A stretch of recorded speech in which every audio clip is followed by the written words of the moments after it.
Boys and girls, welcome back to this page. Today I just want a couple of updates. I've had some requests. It seems that a lot of the latest subscribers that are coming in now, which I really appreciate, are younger riders. I'm looking at the details, looking at where you are and what your age is, and I've got a lot of guys in their 20s, early 20s, pretty much half my age coming into riding, and that is fantastic because you are the riders of tomorrow, so I love that. But a lot of you guys don't know a great deal and you're asking basic questions which is nobody tells you. Some of the stuff is really obvious, and to all those of us out there, all of us jaded old gits that do this and been doing it 30 years, we take these things for granted because we do it all the time. But the new riders who are coming into riding, well, nobody really tells them how to do it.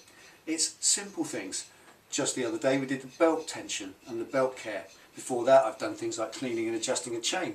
And I seem to get an avalanche of comments from people saying, didn't know that, fantastic, now I do. So it's useful, and all the time it's of use to you I'm still putting them on. And I've had a couple of requests lately about tyre pressures. And you kind of think straight away, don't you know? Well, no, people don't know. It doesn't always say it. And if you imagine it's like your nan, and she's just bought a bike, well, they don't know anything. And you young guys coming into it, I really sympathise, because the dealers don't want to help you. The manuals are often little more use than nothing. So I'm going to give you some insight today into basic tyre pressures. One guy asked me recently, he's got a Bandit, and he said, what's the tyre pressures for it? Well, simple answer, it's 36 psi in the front, 38 in the rear. But tonight I just want to talk about a quick issue about tyre pressures and why, as the title says above. The basic reason is that we keep our tyre pressures correct for a reason. So stick around and stay tuned, I'll show you what I mean. Right, starting with my back boot, just as an example. The simple principle why we keep tyre pressures correct and why it's more important than it is in a car is if you look at a bike tyre, they're curved. And they're curved for a reason, because when you go around corners, you get the same tread on the road. So what I mean by that is when we get our tyre pressures correct, what you've got underneath the tyre there, between that touching the road, you've got a tread patch or a contact patch. If you come in a little bit closer, roughly that is about all that is touching the road, actually when you're riding along. So most of these tyres, it's little more than a quarter of their patch is touching at any given time. Now obviously the tyre is curved, so when you sit on it with your fat ass and you squash it down and the weight of the bike, obviously it compresses it, and it compresses a flat bit like that. So that's roughly all that is in contact with the tarmac that is keeping you from communing with the scenery. So when you come on a bend, that little contact patch comes around here, and even if you're giving it large and it's right round here, you've still got a contact patch no bigger than that. That is it. Don't think that it's all the way around, because it's not. It's only the bit that's at the bottom that's touching. So remember, when you think of it like that, that's quite scary. That's all that's touching the road, which is why keeping that profile is produced by the pressure being correct. As the pressure goes in, it blows the tyre out, keeps the carcass of the tyre in that shape, so that we get that profile on the road. And when we go around corners, it transfers across the tyre accordingly, which is why we don't have square tyres like cars. We have round ones, so that is what you get on the road at all times. Now, the consequences of underinflating your tyres or not bothering to check them is that air seeps out, the tyre slowly deflates itself, and what you end up with is this. And that looks a bit weird, but what that is obviously, because this is curved, if you press it to flatter, you'd think naturally that as there's less air, you get a bigger tread patch because it squashes it more. Well, it does. Actually, it's that wide. But the bit in the middle, let's pick that up, the bit in the middle, because it's curved, has to go somewhere. It can't go downwards because that's on the ground, so it goes upwards. And you actually get this business. Have you ever seen a tyre that's on your car that's been dead flat? It kind of goes up in the middle. Well, that's what happens. As the tyre goes up in the centre, you get a reduced contact patch in the middle, and you get these two strips on the outside. And on front tyres, this is particularly common. If you see a front tyre and it's worn here and here, with kind of a tooth sticking out the middle, you look around the average bike meet, I guarantee you will find at least one bike that's front tyre, because this goes for front and back. You'll find at least one bike that's got a front tyre that's worn here and here, but not in the middle. And that's because this is what he's been doing. He's been running it underinflated. So as it goes flat, it squashes the middle bit in and allows the side bits to do the work. Now that's okay. You think, well, that'll probably grip more. In logic it would, but imagine when you come over here and you go around a corner, it's okay to there, but look, when you come to a proper corner and you lean it over, that's all you've got. And that's pretty scary, because that's nothing compared to what you should have. So you actually have reduced contact patch in cornering, and it will be recalcitrant and awkward, and it will not want to drop into corners. So that's why we don't underinflate it, because we get that. So we must keep our tyre pressures up. Thirdly, if you overinflate your tyre, naturally, instead of having a nice tread patch, it resists the squashing process, so you end up with that. And there's obvious why that's a problem, isn't it? If there's nothing in contact with the road, then you're going to join the scenery and the hedgehogs. So basically, all of that is important.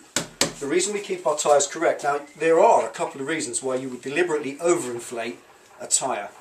One is if you've got a girlfriend that weighs 300 pounds and she sits on the back, well obviously it's going to push it down more. And that tread patch there, that's the correct one, that's achieved at 38 psi, is not going to be enough. It's going to turn into that because your girlfriend is pushing it down harder, so she's producing this.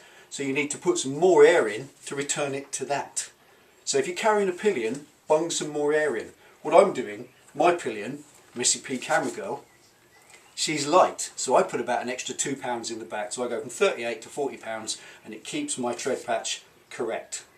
And it's the same for the front as well. If you're going to go on a long run up the motorway, obviously the tyre is going to be sitting upright the whole time. So making sure that your tyre tread patch is correct prevents it from wearing incorrectly. That kind of wear, when it gets excessive, will lead to a premature death of the tyre. You'll have to throw it away because it will never recover. You can't suddenly overinflate it and then add that to that and hope you're going to get a tyre that heals itself, because it doesn't matter. Once a tyre is badly worn or unevenly worn, it stays that way. So you should overinflate them if you should inflate them more than the book says. Go by your books. You'll all have a little handbook and it will say in there what the tyre pressures are. It's alright saying, oh, I know better than the handbook, but believe it, the handbook is produced by the dealer, the manufacturer, in conjunction with the tyre manufacturer. They do know what they're talking about. So go with the manufacturer's tyre pressures, unless you're going to carry a pillion. Some bikes will even give a double recommendation. They'll say 38 solo, 42 pillion. And that obviously means what I just said. You've got more weight on the back, which means you'll produce this, but you don't want to. You need to produce the correct tread patch, so you put a bit more air in. Also, finally, there's the other thing, is high speed. Now if you're going to go to the Nürburgring, or you're going to go to Germany and you're going to rag up an autobahn at 170 miles an hour, remember, there's the centrifugal force on the tyre is going to cause it to egg. It's going to spin so fast it will egg outwards. Now that's important, because remember, the air in there isn't just pushing that way, it's pushing that way as well. And as that air pressure is pushing the tyre sideways, it prevents the centre of the tyre from egging up, so you don't get expansion or growing. Guys who do the salt flat racing, they talk about tyres growing at speed, and as they grow, effectively they become unstable. Well, as a tyre that normally has that tread patch, if it becomes an egg, because it's doing 140 miles an hour, naturally that's all bad. You're not going to get the grip, because as it eggs, it's going to become more of an ellipse and you're going to end up like this. At that sort of speed with less tread patch is all bad. So then you need to increase the pressure at high speed, so you keep it that way, and with a load on the back, or both. So that's why your pressures need to be right. So very quickly on that, buy yourself one of these. All it is a little digital tyre gauge. I got that in B&Q for £3. £3 is all that cost me. And buy one of these. Okay, those things in the petrol station, they're rubbish. Tyre gauges on them don't work. Also, check your tyre pressures in a constant set of conditions every morning before you leave for work. That means it's at roughly the same time of day and the tyre has had all night. Remember, if you ride your bike from your garage to the petrol station and then you check your tyre pressure, it's already hot. So your pressure's already over. So the right thing to do is check it before you've ridden it every morning.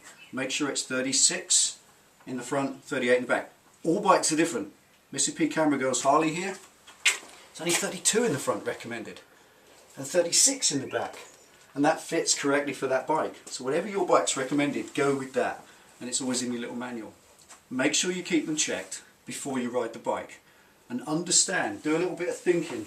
When you're riding along next and it's raining, think about your tread patch. Think that all of that is all that is in contact with the road. Cut that. Is all that's in contact with the road when you're riding along, and your tyre pressure is correct. If it's not correct, obviously you could have a situation where you're riding around on a tread patch that looks a bit like that, which is nasty. If you want to know how big your tread, if you want to prove yourself, ride through a puddle and then look at the size of the stripe that your bike leaves. It won't be any wider than that. Remember, the wheel goes round, so it's only that sort of length. So seriously, these are big issues. The other thing with this business of checking your tyre pressures every morning, it doesn't hurt to be a little bit OCD about that, because then it will tell you if you've got a nail or a leak or a cut in the tyre. When you check your tyres each morning, just run around them with your hand like that. Feel for anything poking out of it. You see this, I've got a little hole there, that was a stone yesterday. I just dug it out to make sure it's not going anywhere. So give your tyres a good health check every now and again, and check the pressure, knowing that the pressure is constant every morning. If you come to it every morning and it's always 2 pounds down from the day before, it's pretty obvious you've got a leak, and you can deal with that. It could be the valve leaking, it could be a little tiny puncture, it could just be that you've gone out on a hot day and you've come home and it's cold. All sorts of things. Tyres do ooze air. Air will just ooze out of the bead around the side there. Valve, like I said, so don't worry too much. If it's losing ½ a pound a day, that's fine, that's negligible. When it starts losing 4 or 5 pounds a day, you've got a puncture. And if you find that out, because you do regular checks, then you'll prevent a blowout on a motorway. Because a tiny little hole at 100 miles an hour can become a blowout. That's all serious. Get yourself one of these, very useful. Get a foot pump and make this part of your regime every time you ride your bike first thing in the morning. It's a good thing, keeps you aware of what's going on with your bike. One day you'll do it and you'll have £10 missing out your tyre. You'll wonder where it's gone, you check round, you find a little tack or a nail, and that will save potentially your life. So it's really important. This is not to be underlooked. Okay, there you go. Thanks for tuning in and watching Delboy's Garage. As ever, always appreciate the support. Ride safe, take it easy. See you next time.